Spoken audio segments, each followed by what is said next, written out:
great morning, great afternoon, and great evening, whichever you may be tuning into the video, man. I'm excited to be here today, man. And today, man, we're doing a walkthrough exercise from last video. Transition starts here. Study the old you, mindsets and belief. So today we're doing the exercise, study the old you. So as y'all can see, y'all see the different background. We right here at my old high school. So what I'm gonna focus on in this example is talking about me, the old me, my senior year. So what I did from the last video is I went back and I answered all of the questions that I asked y'all in the last video to describe and talk about myself. And I wrote it down on my phone. So if you see me pick out my phone, it's just to make sure that I get all of the information that I wrote down so I can share it with y'all so y'all can see how to walk through this example. All right, so the first question that I asked myself, was I confident? Absolutely, man. How did I look at myself? I looked at myself as smart, intelligent, hardworking, and just having the ability to accomplish anything that I set my mind to do. Anything I set my mind to do, I was gonna do it. It wasn't nothing that you can tell me that was gonna stop me from achieving whatever it is that I set my mind to achieve. My senior year, however, when it came down to my mindset and beliefs, my mindset and beliefs shifted. So in my senior year particularly, I only cared about making it downstate for track. So I was very one-minded, or very one-focused in how I thought about it and how I went about trying to achieve my different goals and different things. So because my only goal was trying to make it downstate in track and trying to make it downstate and cross country, I didn't care about nothing else. So when I went to school, the only thing that I focused on was making sure that I was able to maintain my 4.0 GPA. At the crib, I made sure that I was just doing the bare minimum, what was required from me to achieve whatever it is that I needed to achieve and do at home so that I could run. So I literally set my life up to be able to just focus in on making it downstate. And when you look at that and when you one-track minded, it's good in some aspects, but it's bad in other aspects. So let's break down the worst case and best case scenario when it comes down to this, right? Worst case scenario, I don't make it downstate in track. I don't make it downstate in cross country. And this sends me in a down spiral to now I don't want to no longer go to school or don't want to accomplish any of the things that I set out to accomplish because I failed to accomplish this first thing that I set my mind on. So now, instead of me being able to give my best in everything that I do, I now, because I was giving just enough before or the minimum before, now I'm giving little to no effort, if any effort at all. So that's the worst case scenario. Best case scenario is I achieve my goal of making it down there and I do that really well. And in all of these other areas that I maintain or I do just enough or put just enough effort into, what I'm going to do is get just enough results in those areas. And sometimes just enough is not good enough. So when you look at the best case scenario as being one track minded, as being one track focused and focusing in on just that one particular thing, making it down there, that would have made me great in that area.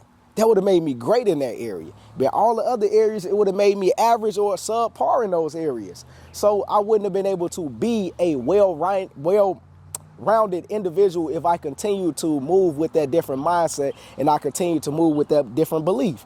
That is why when I look back at that time, at that point in time, I'm like, man, yeah, I was messing up, because how you do anything is how you do everything. And I wasn't able to accomplish that goal that I set out to make. And the reason why I didn't accomplish that goal is because the same effort that I put into all of those other areas, it came back to bite me in the one area that I really wanted it in. Because I wasn't trying to give it my best in all the other areas to be that well-rounded individual, it ended up costing me in those particular areas of being able to make it down there, because I tried so hard to accomplish it that I repelled it away from me, because I was doing too much at that time trying to accomplish that goal that I couldn't even accomplish it. Like, I didn't accomplish that goal because I tried too hard to accomplish it. I'm under the belief that if you try so hard to accomplish something, if you try so hard to get something, sometimes you in putting your effort and trying so hard to get something, to achieve something, to grab it, to bring it towards you, you actually repel it away from you because you're not aligning, you're not becoming, you're not standing in the position of achieving that thing. You're trying to force it to happen. You're not aligning and allowing it to happen the way it's supposed to. You're forcing it. You're forcing it.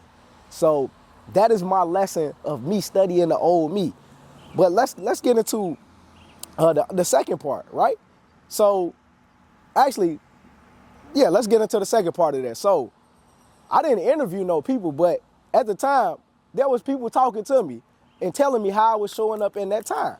It was 3 people that was showing me that was telling me how I was showing up in that time. One was my mama. My mama was telling me at the crib, like, man, you going to school late. Your teacher calling because you ain't in class. You were supposed to have something done. You know, you maintaining your grades, so I can't really get on you, but I see you ain't giving your best effort. I see that senioritis that hit you. I see the only thing you focus on and worried about is track, but you need to look at these other areas and you need to make sure that you put in your best foot forward. Because just because you're doing good enough right now, that ain't gonna be good enough when you go to college. That ain't gonna be good enough when you graduate and you out here in the real world. That ain't gonna work. It's working now because of where you at. But that mindset and that belief is not gonna be able to carry you through life, son. You gotta get it together. You gotta get it together. Get your mind right. Get your mind right. That was one person. Second person, physics teacher.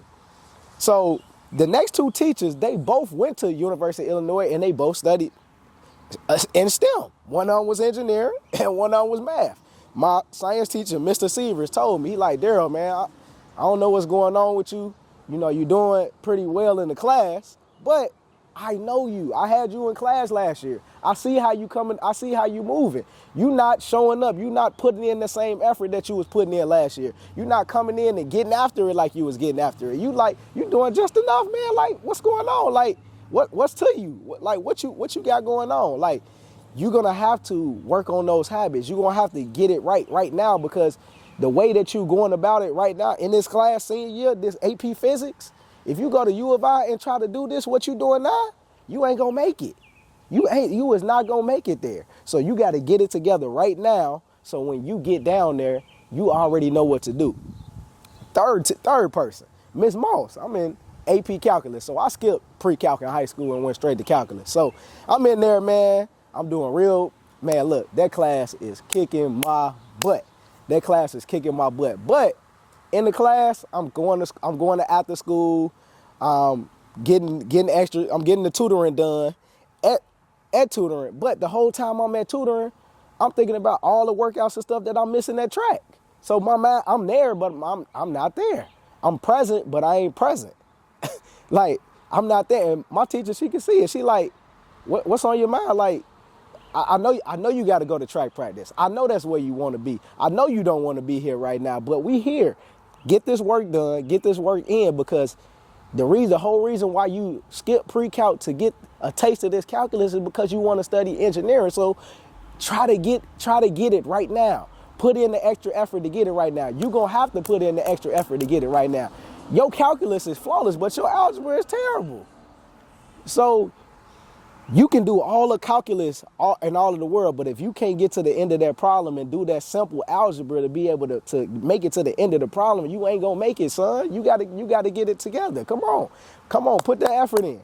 Those 3 people right there was telling me how I was showing up. They was telling me how I was looking. They was telling me what I was doing. They was telling me how I was showing up and how it wasn't gonna work. Did I listen to any of them? Nope. So I went to that school and I learned my lesson the hard way. I learned my lesson the hard way in that school because I didn't listen to them. But after I went to the school and I bumped my head, I looked back and said, man, 1, 2, and 3 told me that last year. They told me that. They showed me how the old me was showing up. They told me how I was showing up, and they told me how it wasn't going to work, and I ain't listen. So that's why it's important to interview them people so they can tell you how you showing up. Because when they tell you how you showing up, they can see something you can't. If we out walking outside, you can't see what's behind you. But if somebody walking behind you, they can see you. They can hide your back. That's why it's good to interview those people that's around you, because they can see the stuff that you can't see. They can see in the rearview mirror. They can see in your blind spot. They can see all the angles that you can't see. They looking at you when you can't see yourself. They don't have to look in the mirror to see you. They can see you right where you at.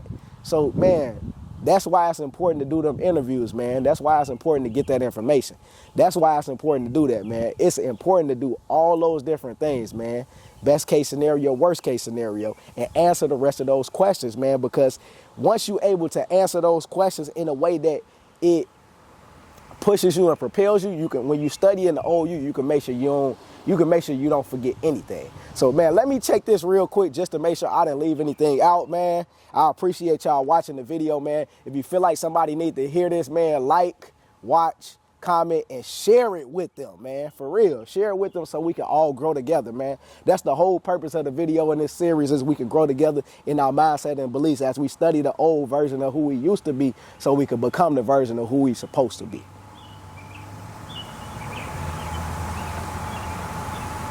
All right, so I'm going to actually answer these last two questions on here too.